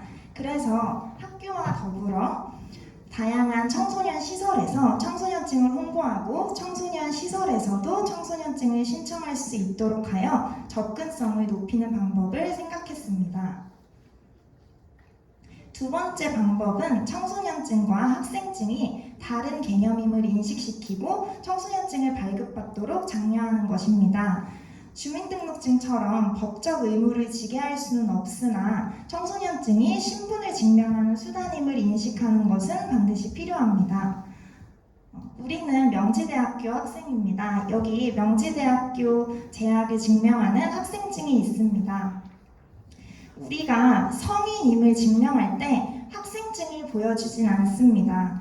주민등록증과 같은 신분증을 사용합니다. 이렇게 학생증과 신분증이 다르듯 학생증과 청소년증이 다른 것임을 알아야 합니다. 이 두 번째 방법을 통해 문화팀이 이야기하고 싶은 논점이 드러납니다. 학생증은 특정 학교에 재학 중임을 증명할 수 있는 수단이고 신분증은 우리 국가 소속의 국민임을 증명하는 수단입니다. 청소년증을 제시한다고 해서 학교를 다니지 않는 청소년, 즉 학교 밖 청소년이라는 낙인이 찍힐 이유가 없습니다. 그러나 우리 사회에는 아직 학교 밖 청소년에 대한 부정적인 인식이 남아 있습니다. 학교에 다니지 않는다고 불량한 청소년이 아님에도 불구하고 이러한 낙인이 존재합니다. 낙인이 존재하는데 청소년증을 사용하기란 쉽지 않습니다. 청소년의 개념을 학생이 대체해서 학생증 대신 청소년증을 사용하면 학교를 다니지 않는 청소년으로 사고가 기결되기 때문입니다. 이러한 이유로 인해 청소년증을 사용하지 않는 경우도 상당수라고 합니다. 따라서 인식이 개선되지 않는다면 우리 사회는 학교 밖 청소년을 계속 소외시키게 될 것입니다. 오마이뉴스의 기사 일부분을 인용하며 청소년증 인식 변화 강구에 관한 발표를 마무리하겠습니다. 청소년증은 학교 안 다니는 아이들을 확인하는 제도로 굳어졌습니다. 여성가족부는 앵무새처럼 좋은 제도이고 혜택도 많다며 10년 넘게 대책도 못 내놓고 청소년증이 좋다는 똑같은 소리만 되풀이하고 있는 겁니다. 발표에 처음으로 돌아가겠습니다. 이 가격표는 유지해야 할까요? 변화해야 할까요? 바뀌어야 한다면 어떻게 바뀌어야 할까요? 지금까지 저희 팀의 발표를 열심히 들으셨다면 이 질문의 의도를 아실 거라고 생각합니다. 답은 말씀드리지 않겠습니다. 다만 한 가지 부탁을 드리겠습니다. 여러분 주변에 이런 상황이 얼마나 벌어지고 있을까요? 지금의 사회에는 이러한 문제를 인식해줄 여러분이 필요합니다. 여러분을 넘어 전 국민이 인식할 그때까지 노력하는 우리이길 바라면서 문화팀 발표 마칩니다. 감사합니다. 그리고 저희 발표를 준비하면서 참고한 자료와 사진 출처입니다. 들으리어 질의응답 시간을 가지겠습니다.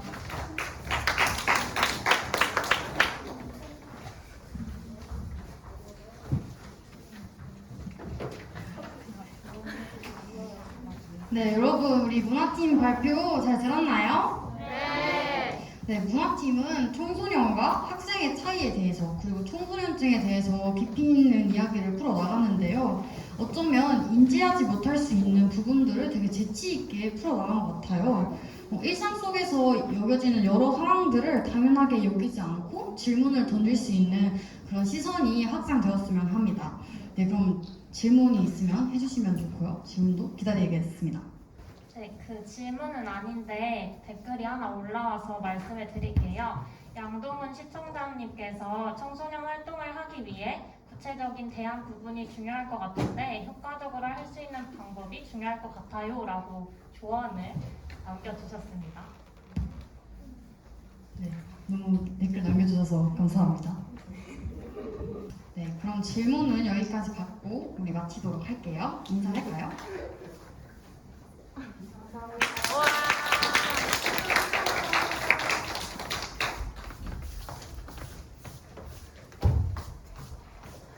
네, 벌써 저희는 마지막 발표 시간이 다가왔는데요. 마지막 발표를 진행할 팀은 청소년 보호팀입니다. 보호팀은 청소년 보호의 사각지대에 대해서 탐구를 하였는데요. 우리 보호팀 나와볼까요?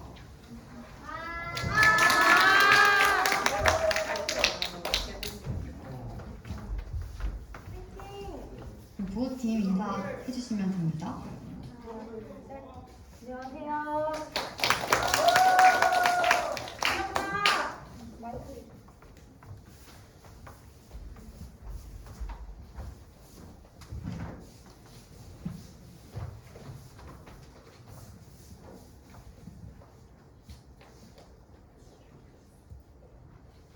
네, 저희 청소년 보호팀은 20학번 박서빈, 송현지, 정민규, 21학번 박주은 학우님으로 청소년 보호 사각지대라는 주제로 발표를 준비하였습니다. 발표는 보호 사각지대의 정의, 후기 청소년 보호 현황, 학교 내 청소년 보호 현황, 그리고 지향점과 방향성 순서로 진행하도록 하겠습니다.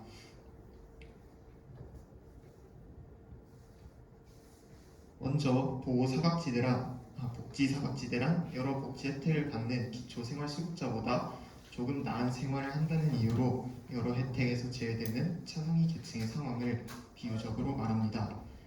이와 비슷하게 보호 사각지대를 사회적으로 적극적 보호가 이루어지는 대상보다 조금 나은 생활을 하기에 여러 혜택에서 제외되고 완전한 보호가 이루어지지 못하는 상황이라고 정의해 보았습니다. 후기 청소년은 청소년 기본법상 만 19세부터 24세에 해당하는 청소년입니다. 청소년 보호법에 따라 만 19세가 되면 법적으로 성인이 되는데 성인이 되었다는 이유만으로 보호의 대상에서 멀어진다는 문제점을 발견했습니다.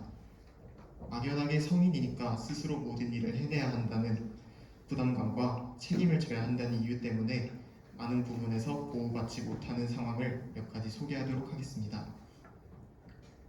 첫 번째는 노동시장에서 보호입니다.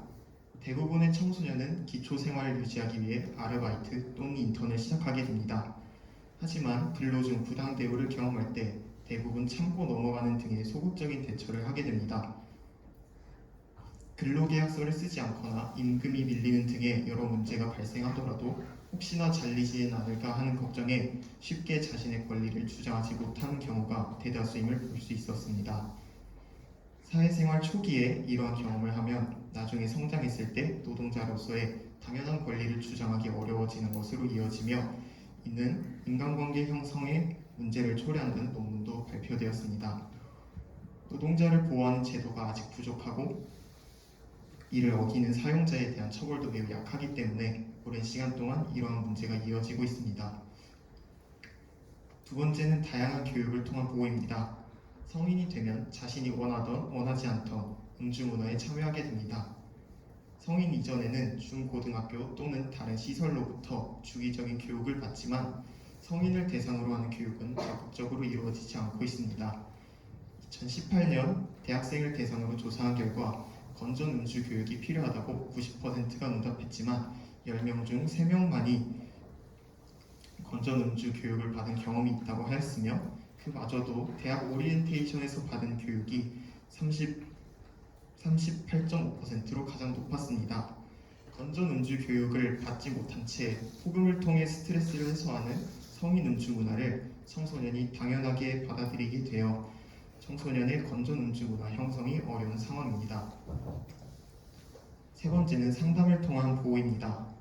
먼저 대입병이란 불확실한 미래에 대한 고민에 빠져 방황하는 증상을 말하며 주로 대학교 2학년 때 느낀다고 하여 대입병이라 불립니다. 2019년 대학생을 대상으로 조사한 결과 64.6%가 대입병을 경험한 적이 있다고 응답했습니다. 많은 대학생이 학과를 결정할 때 자신의 적성보다는 합격을 위한 입시에 초점을 두어 이런 문제가 발생하고 있습니다. 많은 대학생 그리고 후기 청소년이 진로, 학업, 심리 등 다양한 문제의 해결을 원하지만 후기 청소년을 대상으로 하는 상담 프로그램이 상당히 부족한 현실입니다.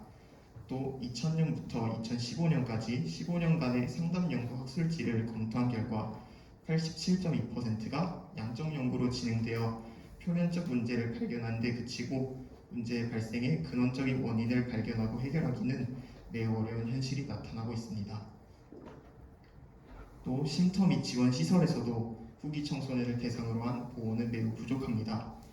후기 청소년 중에서도 기본적인 생활을 유지하기 위해 부모님과 거주해야 하지만 가정폭력이나 여러 가정 문제 상황에 놓여 도움을 필요로 하는 경우가 나타나고 있습니다. 하지만 청소년 쉼터를 포함한 지원시설에서 후기 청소년은 우선순위에 배정되지 않아 이용하기가 매우 어렵습니다. 또 청소년 쉼터에서 나와 자립을 도와주는 청소년 자립 지원관이 있지만 이는 전국에 9개가 설치되어 있고 이 중 7개가 수도권에 설치되어 있어서 다른 지방에 살고 있는 후기 청소년은 현실적으로 이용하기가 어렵다는 문제가 발생하고 있습니다. 이어서 송현지 학생이 발표하도록 하겠습니다.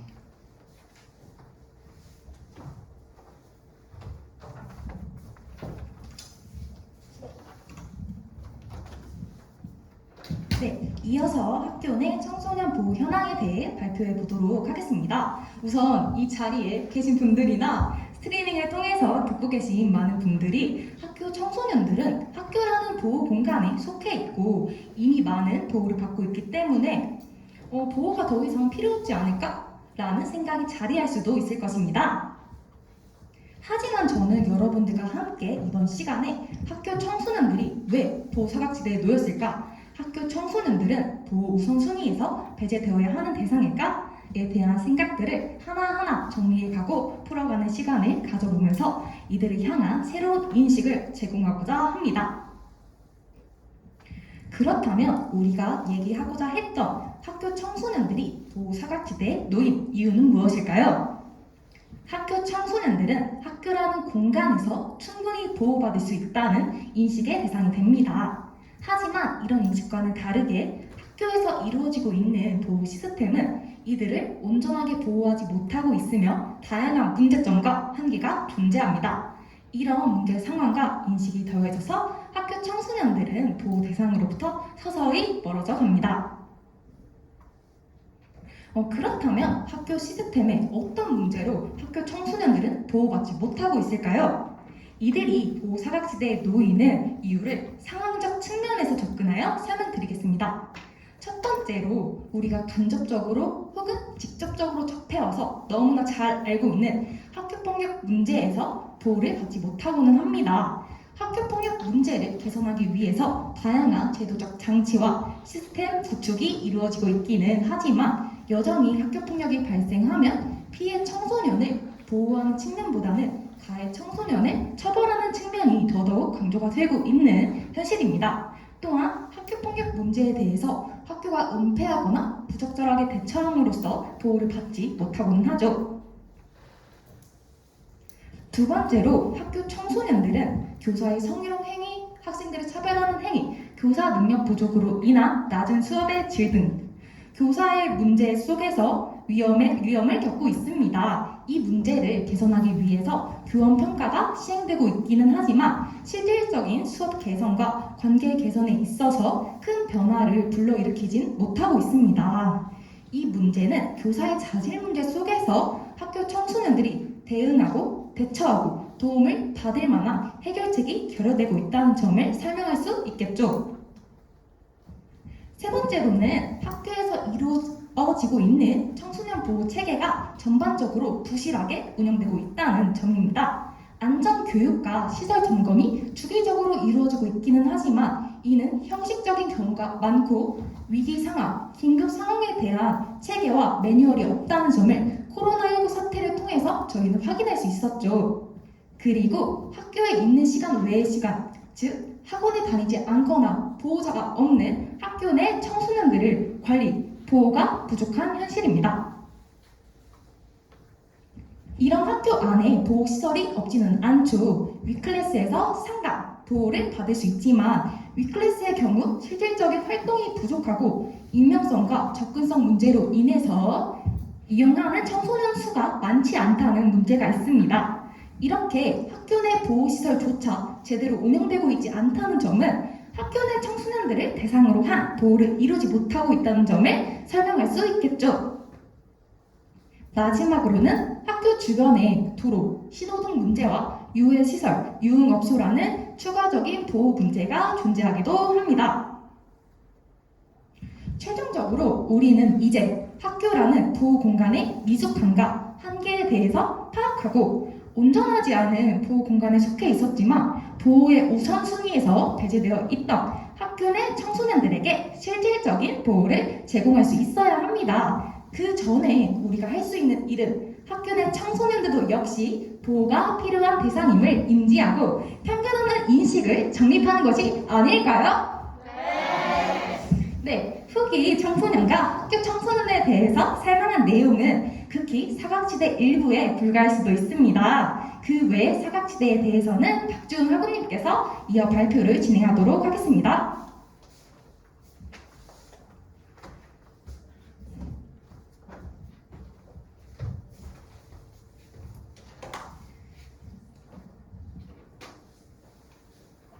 네, 앞서 이야기했던 것처럼 편견에 가려져 발견하지 못한 청소년들의 사각지대 외에도 우리는 다양한 보호 영역에서 벗어난 청소년들을 발견할 수 있습니다. 출생 미등록 청소년의 경우에는 출생 인정이 되기 전까지 이들이 자라는 전 과정에서 어떠한 복지도, 혜택도, 권리도 누릴 수가 없습니다. 심지어는 우리 통상 인사치레인 몇 살이세요? 라는 질문에도 이들은 대답을 할 수가 없습니다. 학교 밖 청소년의 경우 학교 밖이라는 단어로 학교에 다니는 청소년들과 구분 짓는 것, 그리고 모든 청소년은 당연히 학교에 다닌다는 전제 두는 것을 통해 이들은 사람들의 인식 밖에 존재함을 알 수 있습니다. 위기 청소년과 거리 청소년 또한 아직 이들을 지켜줄 보호 체계가 부족하고 이들에 대한 정서적, 신체적 위협도 계속되고 있습니다. 그렇기에 우리는 이렇게 다양한 청소년들을 보호할 방식을 고민할 필요가 있습니다. 이어서 저희가 제시했던 청소년 보호의 사각지대에 대한 지향점과 방향성을 이야기해 보도록 하겠습니다. 저희는 사람들의 무의식 속에서 배제되어 왔던 청소년 보호의 이면과 사각지대를 찾는 데 집중했습니다. 이런 과정이 당연하지만 당연하지 못하게도 이 사회에서 자연스레 소외되고 있는 누군가를 지금 우리가 살아가는 사회에 포용하기 위한 중요한 단계라고 생각했기 때문입니다. 보호의 중요성에 대한 인지 부족으로 인해 발생한 제도와 정책, 그리고 인식의 구멍에 대해 제거하는 것이 저의 목표이자 여러분에게 던지고 싶은 화두였습니다. 저희가 앞선 소외 상황을 통해 여러분에게 말하고자 하는 바의 첫 번째는 우리는 개별적인 청소년의 상황을 등한시해서는 안 된다는 것입니다. 청소년의 개별적인 상황을 획일화해 평면적으로 다루는 것은 청소년을 보호하는 데 있어 큰 허점을 만들 수 있습니다. 인간이 가진 어려움의 경중을 판단하는 것은 타인의 몫이 아니며 이를 함부로 재단할 수도 없습니다. 하지만 지금의 사회는 수많은 일반화와 편견 속에서 섬세하고 촘촘해야 할 청소년들에 대한 보호의 경계마저도 허물고 있습니다. 두 번째, 우리는 의식하지 못해 소외되었던 구성원 중 하나인 청소년의 상황을 의식적으로 들여다볼 필요가 있습니다. 불평등과 여러 가지 문제를 해결하고 개선된 사회로 나아가기 위한 노력이 청소년의 보호에 관한 생각과 시선, 방식의 확장에 도움을 줄 토대로서 작용할 것입니다.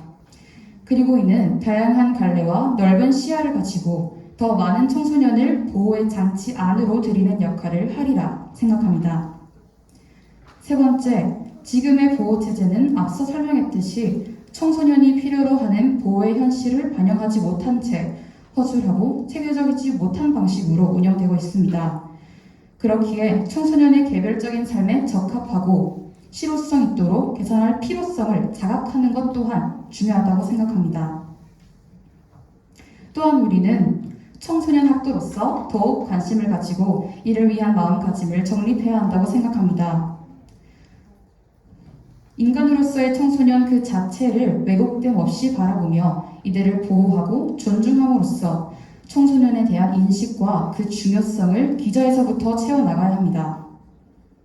우리가 놓친 부분을 찾아내 개선하기 위해 노력하지 않고 이에 대해 무관심한 태도로 일관한다면 청소년이 건강한 성장과 구성원으로서의 미래를 위한 보호를 보장받는데 진전은 없을 것입니다. 청소년의 삶에 세심한 관심을 가지고 각자의 삶에 귀를 기울이는 자세는 비단 청소년뿐 아니라 그 범위를 확대해 모든 인간의 삶에 적용될 수 있습니다. 이는 인간관계와 삶 그리고 각 인간의 화합에 있어 더 나은 사회를 영위하는 데 우리가 지녀야 할 인간으로서의 자질이라고 생각합니다. 타인을 배려하고 함께 나아가려는 노력이 개별 인간의 상황을 망라해 발전된 사회를 도모하는 중요한 요소로서 작동할 것입니다. 여러분도 혹시나 누군가의 삶을 멋대로 저를 위해 올려주진 않았는지 한번 돌이켜보시길 바랍니다. 이상으로 보호팀의 발표를 마치겠습니다. 감사합니다.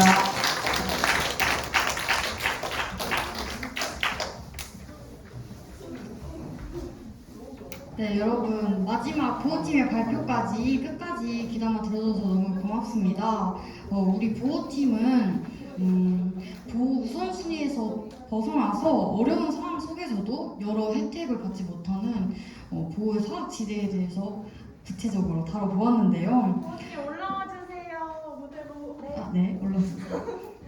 뭔가 보호팀의 발표를 들으면서 스쳐 지나갈 수 있는 부분을 다시 들여다볼 수 있는 그런 힘을 배운 것 같아요. 우리 보호팀의 발표를 들으면서 궁금한 점이 있으면 질문해 주시면 좋겠습니다. 네, 질문이 왔는데요. 청소년 보호를 위한 개인적 노력에는 무엇이 필요하냐고 질문이 들어왔습니다. 답변해 주세요. 가까이 와서. 저희는 청소년 학도로서 청소년 자체를 편견 없는 인식으로 바라보고 또한 박지훈 학원님께서 마지막에 방향성에서 설명하셨듯이 모든 청소년이 보호가 필요하다는 인식을 가지고 보호의 우선순위를 정하지 않는 것이 가장 중요하다는 말을 전하고 싶습니다. 네, 뭔가 청소년으로 시작해서 뭔가 인간을 바라볼 수 있는 시선까지 이렇게 시선의 확장으로 발표를 진행해준 우리 보호팀 너무 고생하셨습니다. 네, 질문이 없으니 여기까지 발표를 진행하고요. 인사하겠습니다. 하나, 둘, 셋. 감사합니다.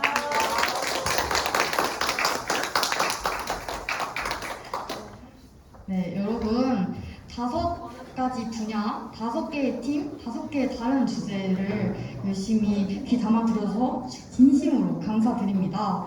이제 발표를 마무리하는 시간이 되었는데요. 비전하기 좋은 화요일에 여러분들과 함께 할 수 있음에 진심으로 감사드립니다. 유튜브로도 찾아와 주신 마음 품에 안고 기억하겠습니다. 그리고 계속 PPT에 등장했던 이 캐릭터는 이름이 흐름이에요. 발표 마지막에 소개를 하는데요. 이 흐름이는 비전이들을 응원하는 존재예요. 지금 비전을 함께하고 있는 현학회원도 그리고 과거에 함께했던 여러 선배님들도 그리고 앞으로 함께할 사람들도 모두 포함합니다. 그리고 비전이 아니더라도 비전을 늘 응원해주는 세심한 시선을 가진 여러분들도 응원하는 존재니까요. 정말 감사드리는 말씀으로 이제 발표를 마치도록 하겠습니다.